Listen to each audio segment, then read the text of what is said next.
Well, what's going on, YouTubers? It's the Natural Born Thriller, and welcome everyone to Elite Wrestling Review, the show from June 17th, I think it was. No, actually, June 16th. The 17th is for AEW Dynamite because this one's going to be about AEW Dark. As I give you these AEW Dark results, first of all, let me just first say, folks, I apologize for not doing any wrestling content lately. I've been busy actually. Not just for work, but what pertains to family thing as well. So I apologize for that. But hopefully we can get back on track here, and hopefully I will get back to everything that I want to do for my wrestling content moving forward. Because there's a lot of things that's going on with pertains to wrestling. Um, a few is good, but a whole lot of it is not so good at all. Especially everything that came out with the whole speaking out movement. So um, that's all I'm going to say from there. But there will be more, a little bit more for it to say once we move forward to it. And when we get to that point, I'll let you know how I feel about it as well, what pertains to it. Basically, what pertains to AEW, Impact Wrestling. As far as WWE is concerning, I don't care about that. But if there is a time for me to talk about that, I probably will eventually. But we'll see how that works out. But this will be your, again, All Elite Wrestling Review, where we're just giving you AEW Dark results from June 16th, 2020. Your commentators were Taz and Excalibur. And with that being said, let's get right to it here, folks. How's this whole thing gonna play out with chance to me doing these reviews? Well, you'll find out soon enough. You know, for the basically for chance of this week, you'll find out very soon enough. But you have your ring announcer, Justin Roberts. They're at Jacksonville, Florida, as always. At the Daily Place Arena. We got the Jurassic Express. They were being accompanied by Luchasaurus, I think, because it was Marco Stunt, which I don't like, and Jungle Boy. And they went up against Capital Vice and John Cruz. And Jurassic Express wins the match. Match itself, it was kind of alright, but then again, you do have Marco Stunt in there. To me, Marco Stunt is the my kryptonite of watching wrestling. And then I'll get to him when we get to later on this week, where it tends to event 1 of AEW Dynamite presents Fighter Fest 2020. But we'll get to that because next we get to Brandon Cutler and Peter Avalon versus SCU. It will feature Christopher Daniels and Frankie Kazarian. And there's some routines to that, and we'll get to Scorpio Sky later, what pertains to his main event match on this very very particular show here. But the librarian Leva Bates with the librarian Peter Avalon in this match. I just hope it was decent. I enjoyed the match for what it was. Of the rehab, the celebrity excuse me, the celebrity rehab by Kazarian and Daniels onto, I don't remember who it was. I believe it was to Peter Avalon. And basically, SCU wins. And once again, Peter Avalon, who picked up the loss, but also Brandon Cutler, both of them are still continuing their losing ways in AEW. After the match, Daniels went to the camera and says that he wants to challenge for the AEW Tag Team Championships alongside with Frankie Kazarian. And I cannot wait, folks. Hopefully, we'll get that eventually in the future. And I believe we will. Christopher Daniels and Frankie Kazarian. I'm looking forward for that one. Back in the days of TNA wrestling, where they were called Bad Influence, but also going back to the days of Ring of Honor, where they were called The Addiction, and now with them being SCU, SoCal Uncensored. I love to see the best tag team in the business. Trying to remember how they said it. It was like they were the best. They are the best tag team in the business. Okay, yeah, that's how they said it. So, point is, I'm looking forward to see how that turns out. Frankie Kazarian and Christopher Daniels are they Joe as a tag team, and I always enjoy the tag teams run. Yeah, and again, going back to the days of TNA wrestling, we get to Danny Jordan versus Big Swole. Match itself was pretty decent. Both of them looked like they were joining well together. In the end, it was Big Swole getting the win after hitting Dirty Dancing. If I gotta say this too, Big Swole looked like she was a little sloppy in the match, but she still held her own. And yeah, Big Swole gets the win. It's one of Cat's favorites. Just saying. Because, well, it's the Big Swole. That sounds a little bit terrible, but I get the point. Hopefully, Cat gets the point too. Just saying. One moment, folks. Okay. Just check and see everything's okay. We go backstage. We see Leva Bates asks how Cutler and Avalon were working with Jen Will after their loss. All of a sudden, they start arguing, Cutler and Avalon, and then they call off their tag team plans. They're done. They're separated, and basically they're calling themselves worst wrestlers in the promotion and blah blah blah. I like this. I'm liking this. Obviously, it's going to continue on, basically until we get to the end game. When that ending, basically, when that end game is going to be, don't know yet. But that's something that they had to work their ways through, and hopefully we get to it. But they got to go all out with this, if you know what I mean. But yeah, Leva Bates look suppressed, disappointed in a way about this whole thing. So,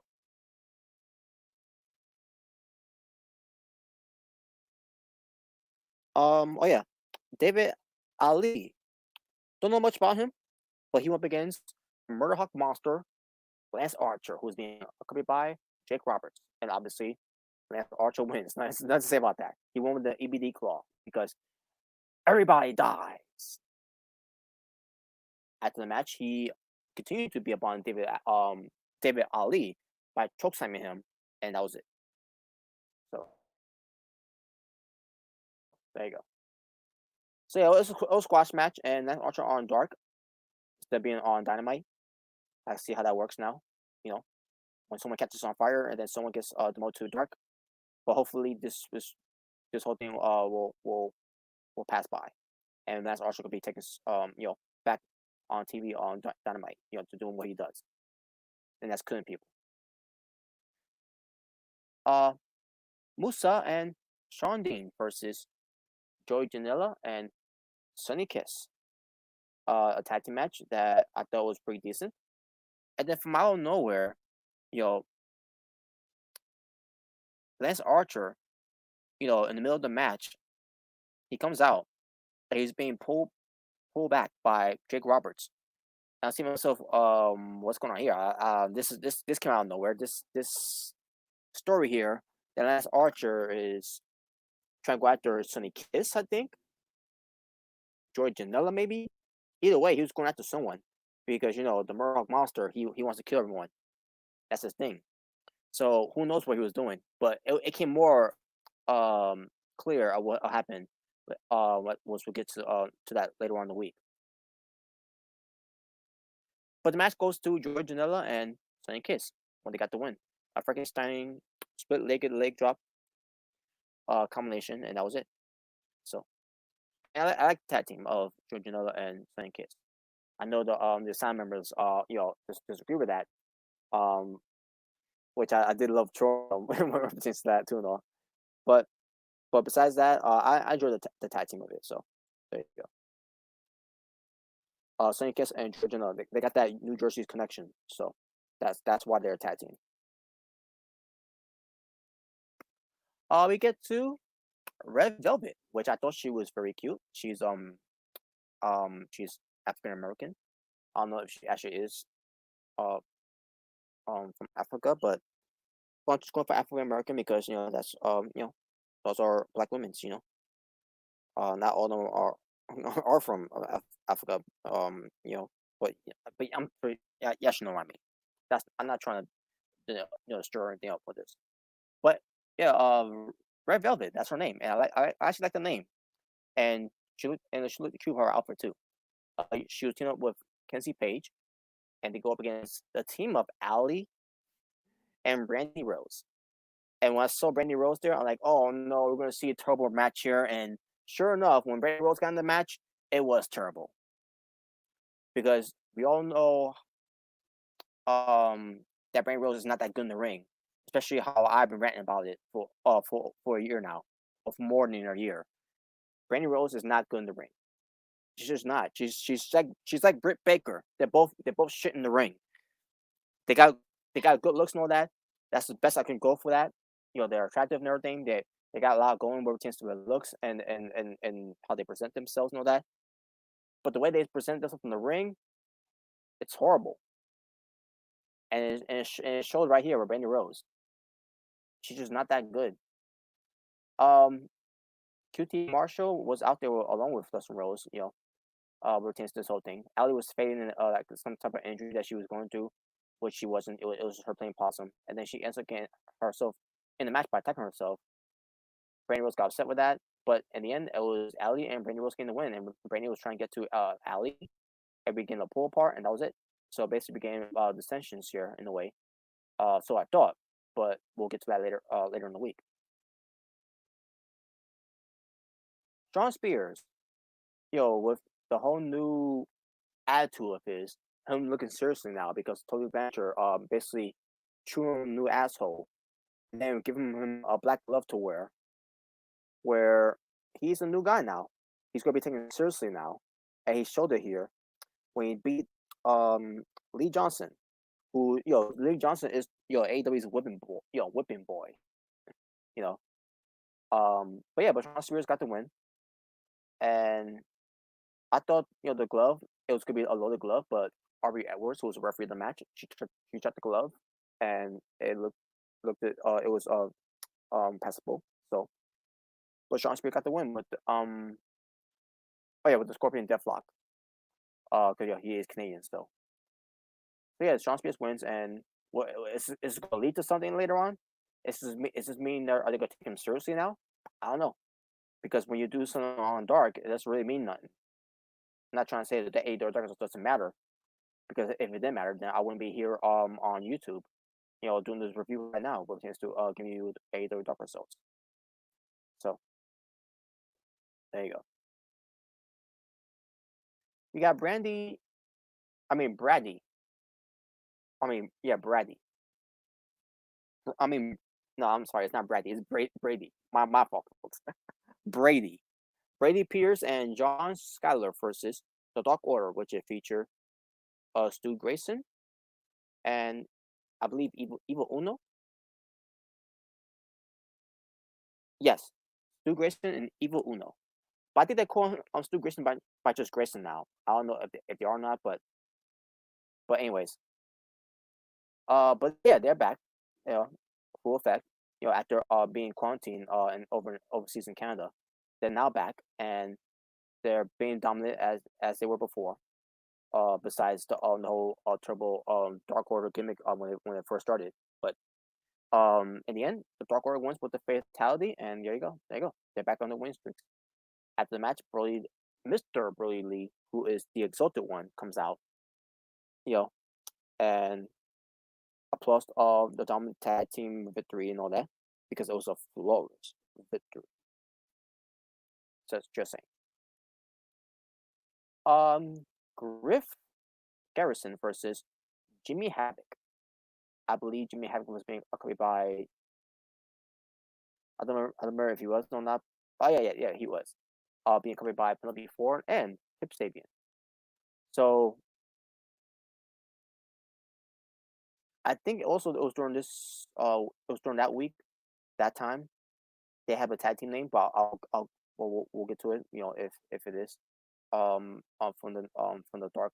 From the time results of it after this, but Jimmy Havoc he had a match against Griff Garrison, and Jimmy have got to win. Nothing to say about the match other than I thought it was a decent match. Then we get to Skylar Moore versus Penelope Ford. Skylar Moore looked decent. Penelope Ford looked impressive in the match. And in the end, it was Penelope Ford getting the win. And I think Kip Sabian got involved too, by the way, which is his go-to thing. He always gets involved with routines to help out his fiance. And finally, the main event. It featured Robert Anthony, excuse me. The same Robert Anthony who wrestled against Jon Moxley, who's wrestling against Scorpio Sky in the main event of AEW Dark. Match itself was pretty decent, with Scorpio Sky getting the win, and he won the TKO. So yeah, what's going on with Scorpio Sky here? Scorpio Sky is looking strong here, with potential to having his singles run after those video packages that they've been airing about him on on Dynamite, excuse me. And now it's coming to a full effect. But the way they did it on Dark. It should have been done on Dynamite, in my opinion. But that's just me. But hey, Scorpio Sky is obviously they're not him to be a single star and to be a big main event player for AEW, and I do see that potential in him, and we'll see how far that goes. But I believe that he is going to be something in AEW.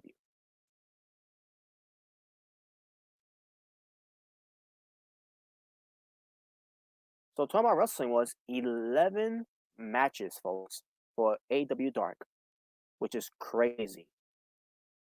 It was jam packed for that edition. For my overall rating for the show, I'm gonna go with a 6.5 out of 10. I thought it was a good show. When it comes to AEW Dark. And with that being said, thank you all for watching. For this Natural Born Thriller, saying peace on the streets. For this was your All Elite Wrestling Review, where we're giving you AEW Dark results. Until next time, folks, which the next one will be about AEW Dynamite results from June 17th, 2020. But for now, you all stay well, stay safe, take care of yourselves for everything that's going on in the world. Hopefully, 2020 will be coming to an end, of the most horrible year.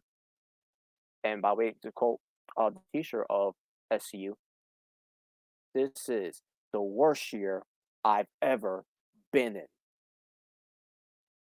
So I'm out. Ta-ta for now. And if you don't like it, beat it. Or be defeated. Just saying. I don't know. But anyways, take care.